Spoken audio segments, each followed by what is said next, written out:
Hello! Pero anyways, bakit hindi pa lumabas si Dustin, te?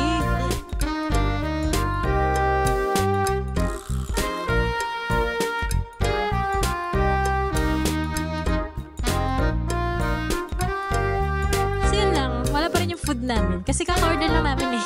Hindi ako nagreklamo.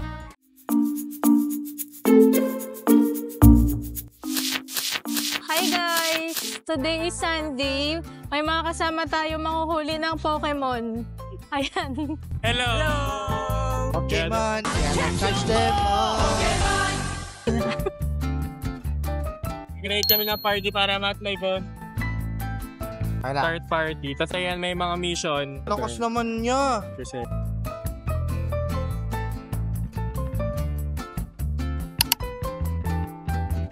yan. Wow! Legendary Pokemon daw pala yung si Cresselia, guys. Nahuli natin siya. Mayroon na akong legendary. 3-star pa siya.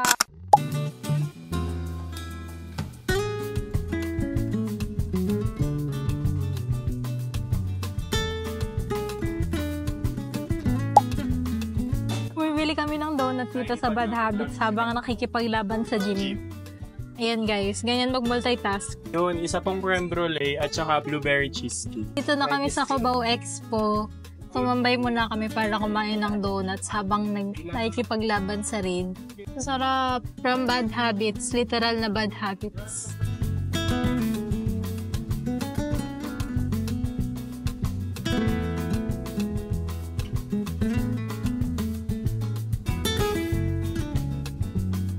Sarap. Ito guys, yung creme brulee na donut. Tsaka s'mores. Una natin itatry yung s'mores.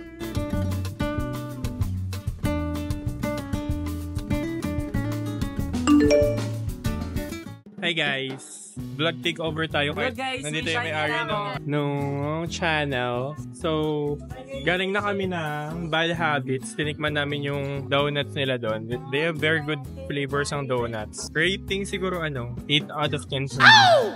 Ito guys, the burger shop. Try natin yung OG burger nila at saka chili con carne fries. Dalawa. Ah, Dalawa pong the OG burger. Isang chili con carne fries. ito yan sa loob ng Cubao Expo. And then doon yung entrance puntang Art in Island.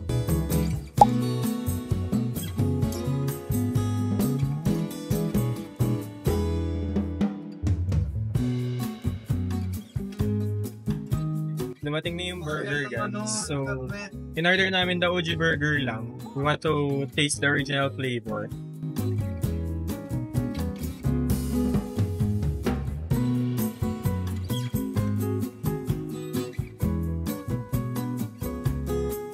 Good.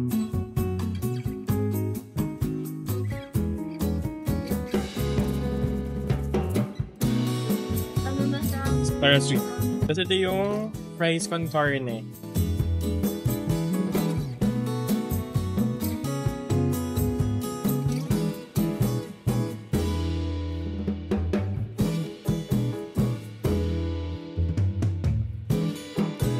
Pag-isipan ka muna guys kung magpapabuta sa kontenga. 59 na guys, patapos na yung home day. Magta-trade read na kami later habang nanguhuli ng iba pang Pokemon. For the meantime, lalakad muna kami papuntang Cyber Park. Galing kaming Cubao Expo. Para makita niya ang Anytime Fitness doon. Ay, Shiny!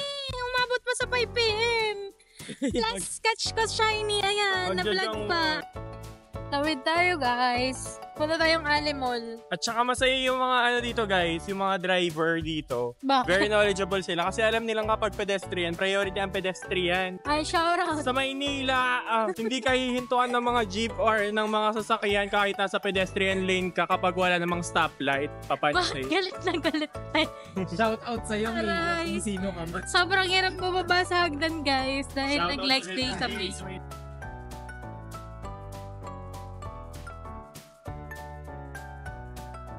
Nag-snack muna tayo guys dito sa SM Food Court. Healthy. Pagtapos naming mag-donut, healthy naman yung snack natin. Zero calories yan. Mag-trade tayo ng Pokemon guys. Tapos na tayo mag-trade guys. Punta na tayo ngayon sa Saan tayo punta? Jongwon. Jang na, na iba na. Naging hotpot. Tayo ngayon sa Jongwon, sa may Orchid Island. Kain tayo ng Korean food. Excited na siya. Hindi naman nakikita sa video pero kita namin excited. Paano yung excited ulit?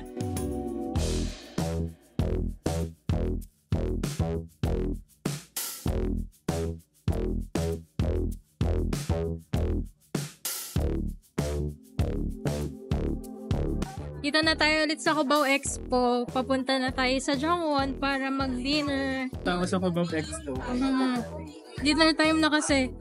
Kanina mga nagko-coffee lang. Ngayon mga nagdi-dinner na yung mga tao. Nagdi-dinner na sila. Dapat mga nag-chill night na sila.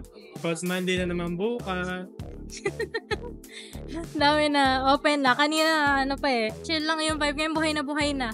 First timer sa authentic Korean food. Annyeonghaseyo. Ito na tayo guys sa Orchid Island. Dito tayo magdi-dinner. Sama natin sila. Papatry natin kay Harvey yung Korean food. Hi guys. Welcome to me. Annyeonghaseyo. Annyeonghaseyo.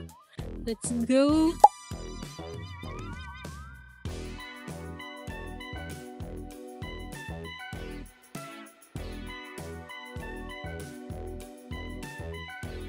Balik ko isang order ng cheese duck galbi.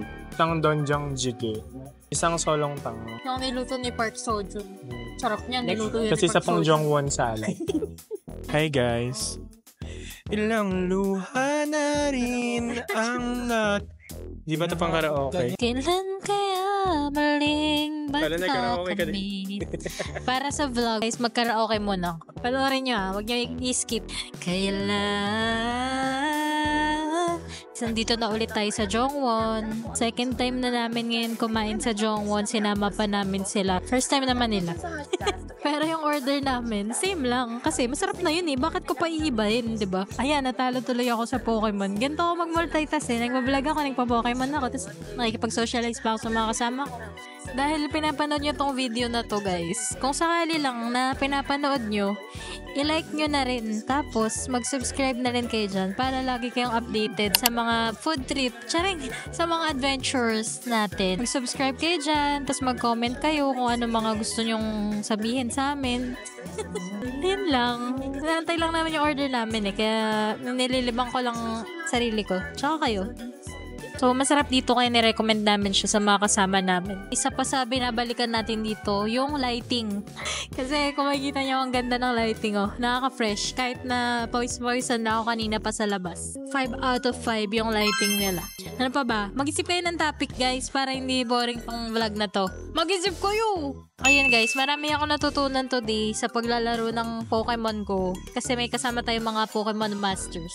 Dati, naglaro na ako ng Pokemon Go nung una siyang lumabas. 2017 siguro kasi naglaro ako nung nag-work na ako eh. Tapos, sa work na, may internet allowance kayo. So, dahil may internet allowance kami, kumuha ako ng pocket wifi na plan sa Smart. Kasi nga, diba, pag magpo-Pokemon Go ka, dapat on the go ka. Eh, bihira pa na yung mga data plan. Kumuha pa ako, tapos bumili ako ng power bank. Dalawa kami ni Shoutout sa itin. Ngayon, nag-resume ako sa paglalaro ng Pokemon Go kasi naghahanap ako ng hobby na ikakatuwa ako habang naglalakad para matuwa tayong maglakad. So far, na-encourage naman niya ako maglakad. Na-enjoy ko siya. So, ang dami kong natututunan sa community, hindi lang sa game. Nalalaman ko yung mga lugar na di ko naman dati napapansin pag lumalabas ako. Yun lang, di talaga masyadong walkable tong bansa na to na Pilipinas. So yun lang, wala pa rin yung food namin. Kasi kaka-order lang namin eh. Hindi ako nagreklamo. Ayaw sila lang magsalita guys. Sila naman. Hey Wala akong guys. pocket wifi ngayon. Sa mga nakakaalam po ng rate ng... Ayan, binuksan po nila yung fairy lights nila sa taas. Kanina nagsatok ako, wala. Bili ka na lang. Sa smart lang. Bili ka na lang sa TikTok. Oo nga, meron. Not sponsored po sa Black App. Black. Kasi YouTube to eh. Ang taba ko na guys. Yun ang- Tapos story time. Kahapon nagpunta ako ng guys. Sayang lang. Anytime Fitness. Doon ko nalaman na overweight na pala ako. Bukas mag-i-start na ako ulit mag-gym. Guys, yung pag-gym, hindi lang naman yan Correct. para sa weight management. But Overall health din siya. Nakakaano siya, nakaka-relax. Madami siyang benefits. Hindi lang siya pang pababa ng timbang. No pain, no gain. Totoo yun siya. Kaya kung naghanap ka ng sign kung kailan ka mag-i-start mag-gym, Eto na yun. Ayun. Tapos, Sign to. pag nag-sign up ka sa gym, mag-subscribe ka na rin. Correct. Pero hindi po kami gymeries. Gymeries! Hindi po kami coach. So may mga fitness coach doon na available. Walang kilalang coach. Nagko-coaching tayo ngayon guys kung paano mag-compute ng daily calorie intake dapat. Ilan yung calories Coaching na to, guys. mo ngayon? Depende doon sa weight mo saka sa height. Meron yung TDEE calculator. Doon ako nag-compute. Kaya ako Lalabas doon yung maintenance mo na calories based sa weight and height mo. Gusto mo ba magpababa ng timbang? Di magmamayos Babawasan ka mo 300 to 500. Ano ko, for the past 7 days, nasa 1 point, today daw, nasa 1.5 cal. Ilan timbang mo? TDEEcalculator.net. Ano yung weight Patay mo? din naman yung ilaw. Naguguluhan yung vlog ko. Oh, sumindi na naman. Mamaya, mamamatay na naman. Bakit putay sindi? Ganda ng tit ka na guys. Nagpa-teeth whitening ako sa Dentalis sa Alimol. May appointment ako na consult with orthodontist. Plan kong magpa-clear aligners para makorek yung bite ko. Ano yung nilagay mong ano? Kasi, okay naman daw yung ngipin ko. Pero, ano kasi siya? Ano yung tawag doon pag pantay yung bite? Ang normal bite talaga dapat naka-atras yung ngipin na... Pantay siya. Dapat talaga nakaloob yung baba. Nag-grind yung... Yan. Hindi ako overbite, hindi ako underbite, pero pantay. Please, sana naman, wag naman magpatay sindi ang ilaw. Ayun, yung tit-to-tit normal naman to. Sabi nila, bakit daw mas mukha ako yung nag-workout? Kasi bawat workout daw, yung expression ko pa Ganun talaga yung mas meron yung video sa TikTok, what if, naka-smile. Yung mga nag-gym, ang creepy. Ayan ang order natin.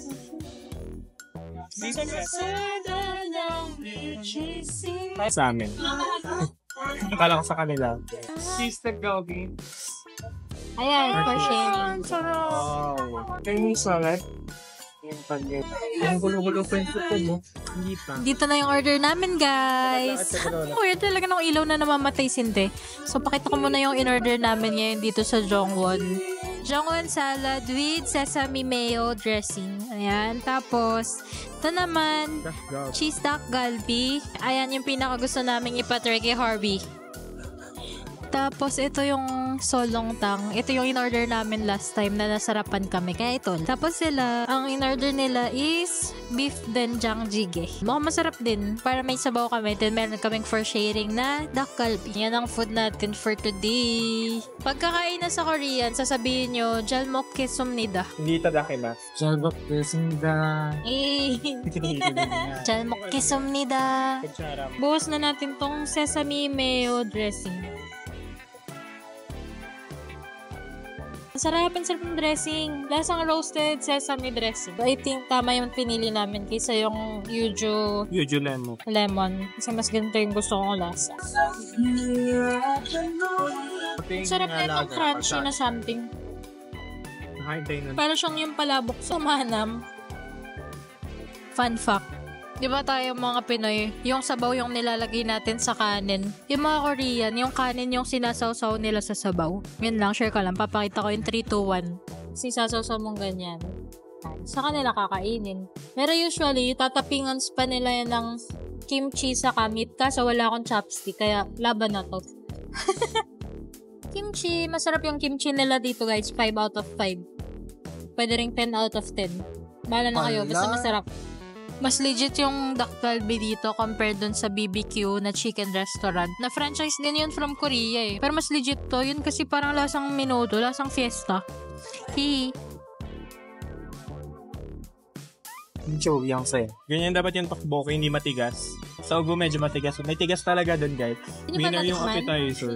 Sarap nung donjang beef donjang jjigae nila. Kasi usually kapag nakita mo na yung kulay niya sa picture, parang wala siyang lasa. Parang pinakuluan lang siya na something. Pero maumami siya, guys. Yung kinakain namin, guys, is sharing because kanina pa kami talaga kumakain. I mean, makikita niyo naman sa vlog na kanina pa kami kumakain.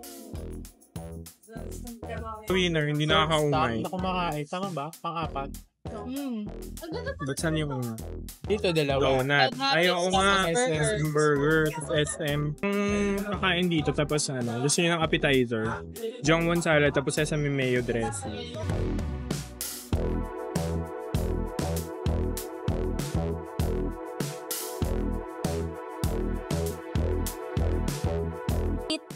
Galbi! Yum, yum. Ayun guys, mag-bill out na tayo. Ano yung bill out? Ano yung bill out pala dito? Akala ko sponsor to. Akala ko Ay, XD. hindi pala. Hindi pa Hindi pala tayo tayo XD. XD. Hindi pa. Baka naman. Masarap lahat out of 10. Masarap lahat ng na-order namin, guys. Hindi ko sure kasi ito lang yung na-order namin. Ayoko muna mag-closing. Nung nakaraang vlog kasi 4 na beses na closing yun eh. Yung Hindi, cheese dog di ba galbi, yung very masarap. At saka guys, hindi naman kahit flavorful yung pagkain sa Korea, hindi nakaka-umay. Hindi na kayo magbibingso kasi medyo busog na rin ako. Sige, magkape na lang kami, guys. Pang-limang stop. So, may pang-limang stop. Mag-part 2 ka na lang sis pag 15 minutes na. Halos sa susunod reality show na to kagaya kay Tony Fowler. Professional na talaga yan. Naloka ako nung sinerve yung nang walang chopstick. Bill, guys, kung sino yung pinakamalayo sa bill, siya magbabayad. 500 Nung- million. Ha? Mali pala, magbabayad O, ayan, magbabayad na siya. Mali. Yes po. Ay, story ang para magalit si Kuya. Bini, na? Ala, bukas. Naalala ko na naman si Isnir.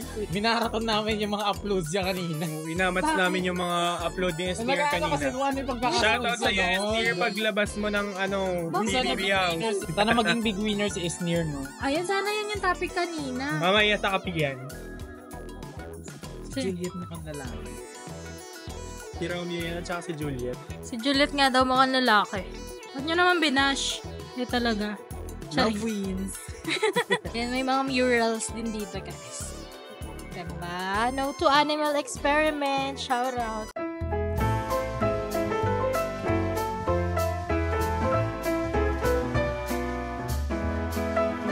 Ang ganda na ng vibe dito, guys. Usually kasi nandito kami ng morning after mag-gym.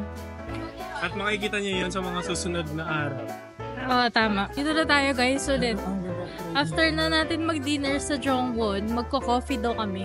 Pero gusto ko yung dirty matcha. I-try dito sa The Brewman ko.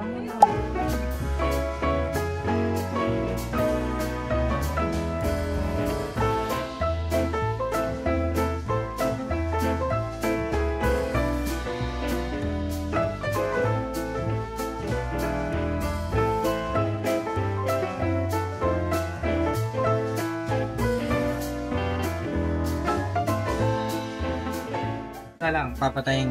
Here's your drink, ma'am, sir. And then matcha latte. Matcha latte. We have blueberry latte. And lastly, Spanish latte. Sa yung blueberry, no? Hindi, sa kanya. Ay, Hindi himala. ka nagkakape. Himala. Nandito na kami ngayon sa The Brewman Coffee. After dinner, mag-coffee lang tayo. Yung matcha latte nila, super lasa yung matcha. As in, matapang siya na matcha. Hindi yung more on milk. More on matcha talaga siya. Parang walang zero. Talagang mahilig kayo sa matcha. This one is good. Ito rin yung Spanish latte nila, medyo on creamy side compared doon sa This is itong sa mga hindi regular. creamy. Ay, ganon. Baliktad mo. Kung gusto niyo ng creamy, mag-Spanish latte. Yung Spanish latte, ma-creamy siya. Unlike yung ibang Spanish latte na titikman ka sa ibang coffee shop. Lasang blueberry yung bestseller nila na blueberry latte. Creamy daw, yung blueberry latte nila. Ibabash namin ngayon si Dustin yung ASMR style. Sana naririnig nyo kami ng maayos kasi medyo maraming nangyayari dito sa cafe.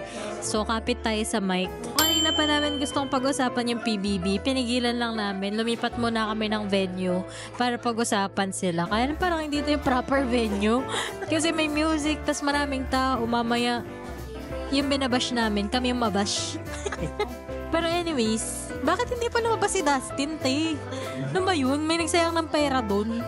Di, pero partner niya rin kasi si Ralph. Ang lakas ni Ralph sa voting eh. 3 weeks na siyang na-nominate. Pero Ayun yung sabi ko sa kanya. consistent siyang top 1 sa voting. Diba? Kahit sino yung kadugo niya. Sabi ko sa kanya, kasi si Ralph yung kapartner niya, mahirap palabasin si Ralph.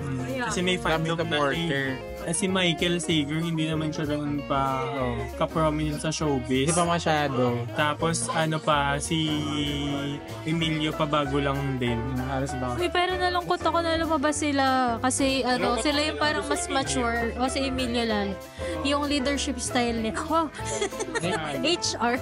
Naipanalo pa ni Emilio yung task nila para sa weekly budget next year. True, tas hindi na niya napakinabangan yung budget. Hindi kagaya nung iba dyan na matatalo na ba tayo? Kasi kung matatalo natin, patalo na lang natin kasi ganun din naman. Bawal yun. Uy, bibilip ko na lang. Kasi nga, kailangan hindi matapakan yung pagka-love team nila. Oo, Sobrang OA. Sorry ako natatapakan ko na yung pagka-love team ninyo. Grabe yun, guys. Kaninang umaga, habang kami, kasi maaga kami nagising 6 a.m. Habang mag-prepare kami ganyan, nag-aaksaya kami ng oras sa bahay. Wala kami magawa, so pinanood namin yung vlog ni Esnir kasi hindi pa namin talaga siya napapanood. Grabe. Ang galing ng storyline. Grabe yung plot. Uy, actually, si Brent nung, di ba, sinabi na safe sino ngayon safe? Rusty, si Dustin, saka si Ralph. So, natira si Brent, saka si Vince. si Brent, si Vince. Si Esnir, naiyak na siya. To be honest, parang yun sa natira na dalawa, parang si Vince na yung lalabas eh. Kaya siguro, Si Vince din naman kasi talaga yung nakakuha ng pinakamaraming boto. totoo, saka medyo talagang offensive yung dating nung pagharap niya dun sa boy. At saka grabe kuya, sana gumawa ka ng tas na bubuwagin muna yung duo bago mag-elimination. Kasi to be fair lang, oo, ang daming nadadamay naman. Si Twist. O kaya yung mga yung mga housemates, sila yung mag-vote kung sino yung mga magiging magka-pair. Wala silang say kung sino yung magiging ka-pair nila. Pero may say sila kung sino magiging ka-pair ng mga kasama nila. Pero sa next week, kaya na. Pero kasi ang galing ng mga GMA artists, alam mo ginagawa nila. Hindi siya proven pero theoretically ang ginagawa nila. Hindi nila pinipili si Esnir as partner. Ngayon kasi nga sa big night, syempre kung si Esnir yung partner mo, automatic matalo ka na rin. Tama. Dahil panalo nila. Kaya pala Life hack yun, guys. Last time. Oo, kaya automatic si Will. Di ba, hindi ka na pwedeng mag-ulit ng hindi ka na mag-ulit ng pair unless otherwise talagang konti na lang. Ayun, so sana mag-pair na magduo na si Dustin. Since Big 4 Okay, si Dustin tsaka si Vince. di ba Big 4 malamang na lang, yung mabilis na lang, ilan na lang sila sa 12? Dalawang elimination na lang yun. Kasi Big 4, wala yun, automatic, hindi naman matagal pa. Wala na final na lang. True. Pero excited ako kasi pumasok sa bahay si Donnie Pangilinan. Pero grabe. Guess. Grabe si Atik lang kapag Sana happy na. Grabe si Atik lang kapag 10 PM na guys, nalolobat na siya. Very millennial. Yung mga tito te. Ako nga 9 pa lang eh. Lobat na. 9.25 na ngayon. Nakakalobat na talaga guys. Pero Mamaya kapag tinienda namin yung vlog kasi lobat na kami lahat. Hindi. mamaya nito for sure, tulog ako sa sasakyan pa uwi. Pero ang galing mag-acting ni Esnir pala guys. Grabe, sobrang versatile. Pwede siya mag-guest judge sa sa Drag Race. Mga siguro after 3 years. Drag Race PH, Buchanan, Esnir for judge. Kaya siya rin yung nag-lead nung may short film sila. Oo, yung acting Parang challenge. kahit hindi siya yung leader, talagang siya yung pinakamayambag. Diba iba pa ba yung role niya? Pero sino big winner niyo? Esnir. Kasi Esnir din. Esnir yun talaga. Hindi na kailangan ni Klang ng pera, meron na siyang clout at saka singer siya, madali na yun. Hindi ko pa sure. Pero Pero Esnir siguro. din. Pero parang ayoko na sabihin Esnir kasi parang Esnir lang. Parang gusto ko iba lang. Ganun. Para Parang iba lang. tapusin. It's either Esnir or Klang. Hindi ko alam, wala akong nakikita sa GMA na big winner material eh. Magte-thank you na lang sila na kapartner nila si Esnir o kaya si Klang sa big night. Hindi ba pwede mag-partner na lang si Klang at saka si Esnir, kuya? Six Station. Six Station. Six Station po namin dito sa Cubao. For today's video. naman go. Anong oras na? 11 p.m. na guys. Angel's Burger. Umalis naman. ng alas na. Yan. Simula kaninang alis namin, kain lang kami ng kain. Pero guys, for sharing naman kasi yung mga ino-order namin. So, apat kami nag-aatik. Bisita namin guys. Ayan, ginagamit na nila yung mga board games. Dapat mo din Who is it? Yung una nilang nilalaro. Yan. Marami kasi akong board games kasi bored ako.